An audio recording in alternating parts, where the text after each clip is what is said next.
ನಮಸ್ಕಾರ ಸ್ನೇಹಿತರೆ, ಎಲ್ಲರಿಗೂ ಚಾನಲ್ಗೆ ಸ್ವಾಗತ. ಇವತ್ತು ನಾನು ನಿಮಗೆ ಕಾಯಿ ಹೋಳಿಗೆ ಅಥವಾ ಕಾಯಿ ಒಬ್ಬಟ್ಟನ್ನು ಹೇಗೆ ಮಾಡೋದು ಅಂತ ನೋಡಿಸ್ಕೊಡ್ತಾ ಇದ್ದೀನಿ. ತುಂಬ ಸುಲಭವಾಗಿ ಮಾಡ್ಕೋಬೋದು. ಹಾಗಾಗಿ ಏನೇನು ಪದಾರ್ಥಗಳು ಬೇಕು, ಹೇಗೆ ಮಾಡಬೇಕು ಅಂತ ನಿಮಗೆ ತೋರಿಸ್ಕೊಡ್ತೀನಂತೆ. ನೋಡಿರಿ, ಮೊದಲನೇದಾಗಿ ನಾವು ಕಾಯಿ ತುರಿಯನ್ನು ತೊಗೋಬೇಕು. ನಾನಿಲ್ಲಿ 2 ಪಾವು ಅಂದರೆ 2 ಲೋಟದಷ್ಟು ಕಾಯಿ ತುರಿಯನ್ನು ತೊಗೊಂಡಿದ್ದೀನಿ. ಮತ್ತು ಬೆಲ್ಲವನ್ನು ಸಹ ಕುಟ್ಟಿ 2 ಪಾವಾಗಷ್ಟು ತೊಗೊಂಡಿದ್ದೀನಿ. ಮತ್ತು ಗಸಗಸೆ ಒಂದು 2 ಚಮಚ, ಏಲಕ್ಕಿ ಒಂದು 3ರಿಂದ 4, ಮತ್ತು ಚಿರೋಟಿ ರವೆ 1 ಬಟ್ಲು, ಸ್ವಲ್ಪ ಮೈದಾ ಹಿಟ್ಟು ತೊಗೊಂಡಿದ್ದೀನಿ. ನೀವು ಇದನ್ನು ಬೇಕಾದರೆ ಸ್ಕಿಪ್ ಮಾಡ್ಬೋದು. ಮೈದಾ ಹಿಟ್ಟು ಬೇಡ ಅಂದರೆ ಬರೀ ಚಿರೋಟಿ ರವೆಯಲ್ಲೇ ಮಾಡ್ಕೋಬೋದು. ಸ್ವಲ್ಪ ಎಣ್ಣೆ. ಇದಿಷ್ಟು ಕಾಯಿ ಒಬ್ಬಟ್ಟಿಗೆ ಬೇಕಾಗುವಂತಹ ಸಾಮಗ್ರಿಗಳು. ಫಸ್ಟು ಕಣಕವನ್ನು ಕಲಿಸ್ಕೊಂಬಿಡೋಣ. 1 ಬಟ್ಲು ಚಿರೋಟಿ ರವೆ ಮತ್ತು ಸ್ವಲ್ಪ ಮೈದಾ ಹಾಕ್ತಾಯಿದ್ದೀನಿ. ತುಂಬ ಜಾಸ್ತಿ ಇಲ್ಲ, ಒಂದು 2 ಚಮಚದಷ್ಟು ಮೈದಾ ಹಿಟ್ಟನ್ನು ಹಾಕ್ತಾಯಿದ್ದೀನಿ. ಬೇಡ ಅಂದರೆ ಬರೀ ಚಿರೋಟಿ ರವೆಯಲ್ಲೇ ಮಾಡ್ಕೋಬೋದು, ಚೆನ್ನಾಗಿ ಬರುತ್ತೆ. ಇದಕ್ಕೆ ಸ್ವಲ್ಪ ಒಂದು ಚಿಟಿಕೆ ಆಗಷ್ಟು ಅರಿಶಿನ ಪುಡಿಯನ್ನು ಹಾಕ್ಕೊಂಡು ನಾವು ನೀರು ಹಾಕಿ ಚೆನ್ನಾಗಿ ಕಣಕವನ್ನು ಕಲಿಸ್ಕೊಳ್ಳೋಣ. ಕಣಕವನ್ನು ನಾವು ಎಷ್ಟು ಬೇಗ ಕಲಸಿಡ್ತೀವೋ ತುಂಬ ಒಳ್ಳೆಯದು. ಅಂದರೆ ಚೆನ್ನಾಗಿ ನೆನೆಯಬೇಕು ಕಣಕ. ಎಷ್ಟು ಚೆನ್ನಾಗಿ ನೆನೆಯುತ್ತೋ ಅಷ್ಟು ಚೆನ್ನಾಗಿ ಹೋಳಿಗೆಗಳು ಬರುತ್ತೆ. ತುಂಬ ಗಟ್ಟಿಯಾಗಿ ಕಲಿಸ್ಕೋಬಾರ್ದು. ಸ್ವಲ್ಪ ನೀರು ಜಾಸ್ತಿ ಹಾಕ್ಕೊಂಡು ಮೆತ್ತಗೆ ಕಲಿಸ್ಕೋಬೇಕು. ಕಣಕ ಚೆನ್ನಾಗಿ ನೆನಿಬೇಕು. ನೆಂದರೆ ತುಂಬ ಚೆನ್ನಾಗಿ ಬರುತ್ತೆ ಹೋಳಿಗೆ. ಯಾವ ಥರ ಮಾಡ್ತೀವೋ ಆ ಥರ ಅಷ್ಟು ದೊಡ್ಡದಾಗಿ ಬರುತ್ತೆ ಹೋಳಿಗೆ. ಹಾಗಾಗಿ ನಾವು ಬೇಗನೆ ಕಣಕವನ್ನು ಕಲಸಿ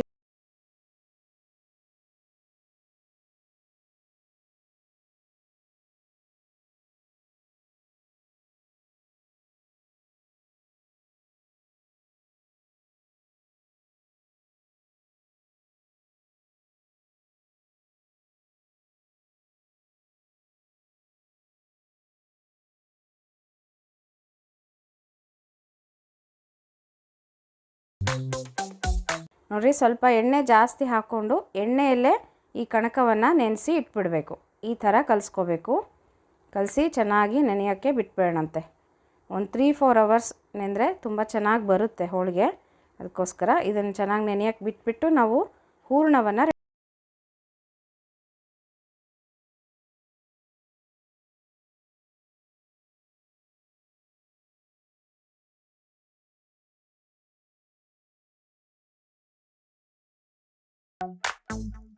ಈಗ ಹೂರಣಕ್ಕೆ ಮುಖ್ಯವಾಗಿ ಕಾಯಿಯನ್ನು ತುರಿದು ಇಟ್ಕೊಂಡಿದ್ವಲ್ಲ, ಅದನ್ನು ನಾವು ಅಳತೆ ಮಾಡ್ಕೊಳ್ಳೋಣ. ನಾನು ಹೇಳಿದ್ನಲ್ಲ 2 ಪಾವು ಅಂತ ಹೇಳಿದೆ, ಅಥವಾ 2 ಲೋಟ ಅಥವಾ 2 ಬಟ್ಲು, ನೀವು ಯಾವ ಮೆಜರ್ಮೆಂಟ್ ತೊಗೊತೀರೋ ಅದರಲ್ಲಿ 2 ಲೋಟದಷ್ಟು ಹಾಕ್ಕೊಂಡು ಒಂದು ಸಲ ಗ್ರೈಂಡ್ ಮಾಡ್ಕೊಳ್ಳೋಣಂತೆ. ಯಾಕಂದರೆ ಹಳಕಿರುತ್ತಲ್ವ ಕೊಬ್ಬರಿಯಲ್ಲಿ, ಅದಕ್ಕೋಸ್ಕರ. ನೋಡಿರಿ, ಇದಕ್ಕೆ ನಾನು ಏಲಕ್ಕಿಯನ್ನು ಹಾಕ್ತಾಯಿದ್ದೀನಿ. ಚೆನ್ನಾಗಿ ನುಣ್ಣಗೆ ಕಾಯನ್ನು ರುಬ್ಕೊಂಬರೋಣ.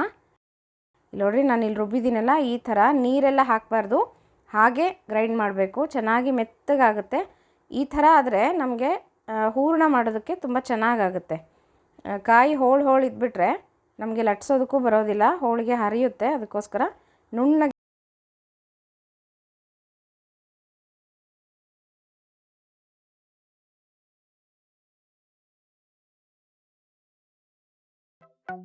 ನೋಡಿರಿ, ಇಲ್ಲಿ ನಾನು ಬಾಣಲಿ ಇಟ್ಕೊಂಡಿದ್ದೀನಿ, ಕಾಯೆಲ್ಲ ರುಬ್ಬಿಟ್ಕೊಂಡಿದ್ದೀನಿ. ಫಸ್ಟು ಪಾಕವನ್ನು ಮಾಡ್ಕೊಳ್ಳೋಣ. ಪಾಕ ಅಂತಂದರೆ ಸ್ವಲ್ಪ ಬೆಲ್ಲವನ್ನು ಕರಗಿಸ್ಕೊಳ್ಳೋಣಂತೆ.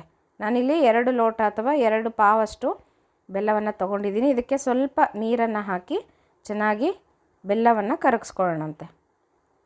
ಇದಕ್ಕೆ ಪಾಕ ಏನು ಮಾಡಬೇಕು ಅಂತಿಲ್ಲ. ಕೆಲವರು ಒಂದೇಳೆ ಪಾಕ ಮಾಡ್ತಾರೆ, ಅದು ತುಂಬ ಗಟ್ಟಿಯಾಗುತ್ತೆ ಹೂರಣ ಅನಿಸುತ್ತೆ ನನಗೆ. ಅದಕ್ಕೋಸ್ಕರ ನಾನು ಬರೀ ಬೆಲ್ಲವನ್ನು ಕರಗಿಸ್ಕೊತೀನಿ ಅಷ್ಟೇ. ಕರಗಿಸ್ಕೊಂಬಿಟ್ಟು ಒಂದು ಸಲ ಸೋಸ್ಕೊಂಬಿಡೋಣ. ಯಾಕಂದರೆ ಬೆಲ್ಲದಲ್ಲಿ ಕಲ್ಲುಗಳಿರುತ್ತೆ ಚಿಕ್ಕ ಚಿಕ್ಕದಾಗಿ. ಅದಕ್ಕೋಸ್ಕರ ನಾವು ಇದನ್ನು ಕರಗಿಸ್ಕೊಂಬಿಟ್ಟು ಸೋಸ್ಕೊಂಬಿಡೋಣಂತೆ. ಸೋಸ್ಬಿಟ್ಟು ಮತ್ತೆ ಅದನ್ನು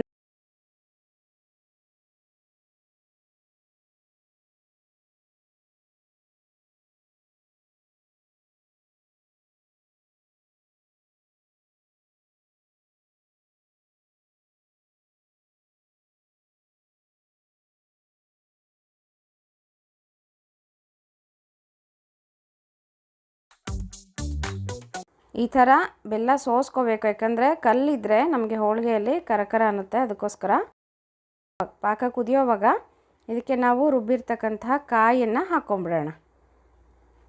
ಏಲಕ್ಕಿ ಹಾಕಿದ್ದಕ್ಕೆ ತುಂಬ ಘಮ್ ಅಂತ ಇದೆ.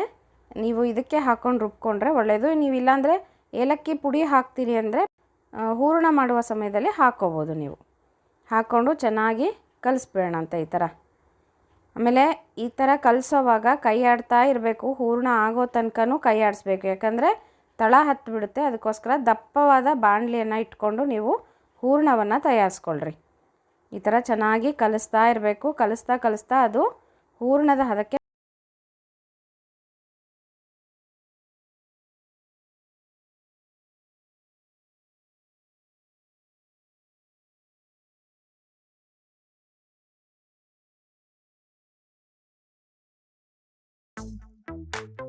ನೋಡಿರಿ, ಇಲ್ಲಿ ಕುದೀತಾ ಇದೆಯಲ್ಲ, ಇದಕ್ಕೆ ಸ್ವಲ್ಪ ನಾನು ಗಸಗಸೆಯನ್ನು ಹಾಕ್ತಾಯಿದ್ದೀನಿ.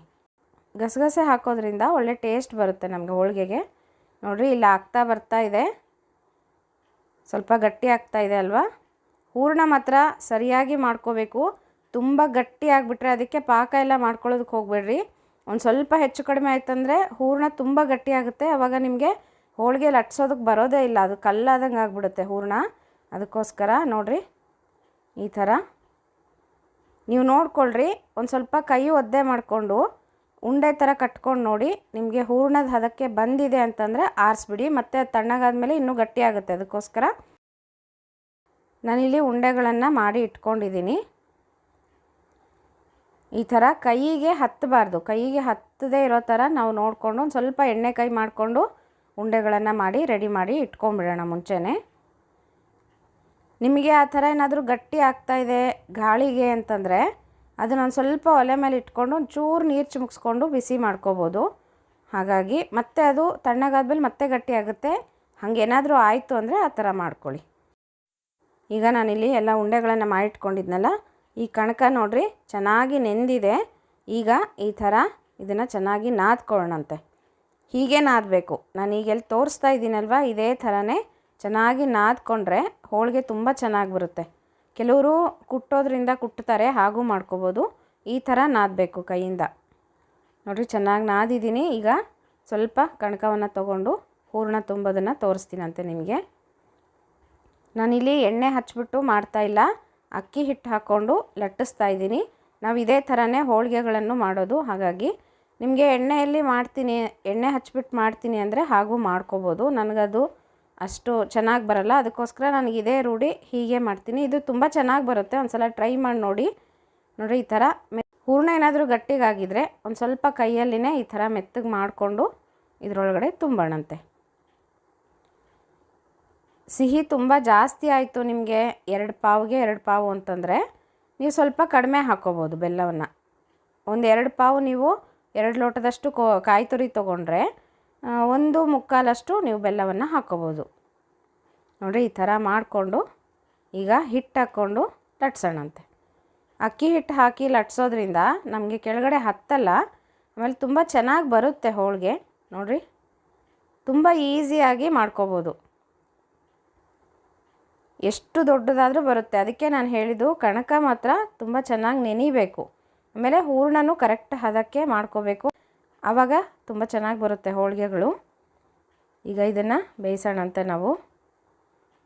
ನೀವು ಬೇಕಿದ್ರೆ ಒಂದು ಸ್ವಲ್ಪ ಎಣ್ಣೆ ಅಥವಾ ತುಪ್ಪ ಏನಾದರೂ ಹಾಕ್ಕೋಬೋದು. ನಾನು ಇಲ್ಲೊಂದು ಚೂರು ಎಣ್ಣೆ ಹಾಕಿದ್ದೀನಿ. ಎಣ್ಣೆ ಏನು ಬೇಕಾಗಲ್ಲ ಕಾಯಿ ಹೋಳಿಗೆಗೆ, ಸುಮ್ಮನೆ ಹತ್ಕೋಬಾರ್ದು ಹಂಚಿಗೆ ಅಂತ ಒಂದು ಸ್ವಲ್ಪ ಹಾಕಿದ್ದೀನಿ ಅಷ್ಟೇ. ನೋಡಿರಿ, ಚೆನ್ನಾಗಿ ಬಂದಿದೆ. ಇಷ್ಟು ದೊಡ್ಡದಾಗಿ ಬರುತ್ತೆ.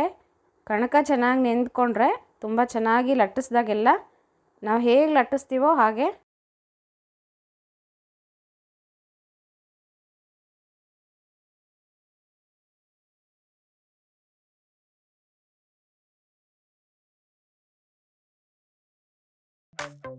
ಆಮೇಲೆ ಹೂರಣನೂ ಅಷ್ಟೇ ಸರಿಯಾಗಿ ಹದಕ್ಕೆ ಮಾಡ್ಕೋಬೇಕು. ಇಲ್ಲ ಅಂತಂದರೆ ನಾವೀಗ ಹಂಚಿನ ಮೇಲೆ ಹಾಕಿರ್ತೀವಲ್ವ, ಆವಾಗ ಬೆಲ್ಲ ಕುದಿಯೋಕ್ಕೆ ಶುರುವಾಗ್ಬಿಡುತ್ತೆ. ಅಲ್ಲಿ ಏನಾದರೂ ಬೆಲ್ಲ ಕುದಿಯೋಕ್ಕೆ ಶುರುವಾಯಿತು ಅಂತಂದರೆ ಹೋಳಿಗೆ ಹರಿದೋಗ್ಬಿಡುತ್ತೆ. ಅದಕ್ಕೋಸ್ಕರ ಬೆಲ್ಲ ಚೆನ್ನಾಗಿ ಕುದ್ಕೊಂಡು ಹೂರಣ ಚೆನ್ನಾಗಿ ಆಗಬೇಕು, ಆವಾಗ ಹೋಳಿಗೆ ಚೆನ್ನಾಗಿ ಬರುತ್ತೆ.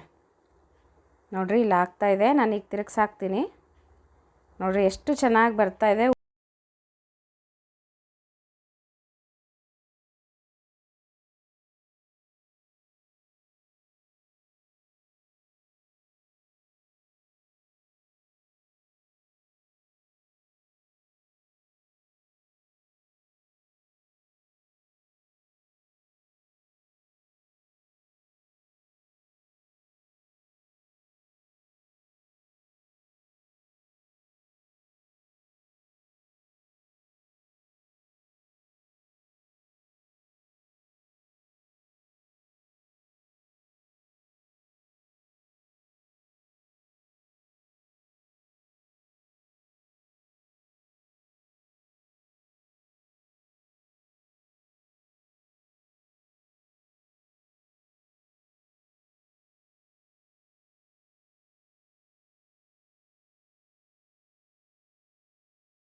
ನಮಸ್ಕಾರ.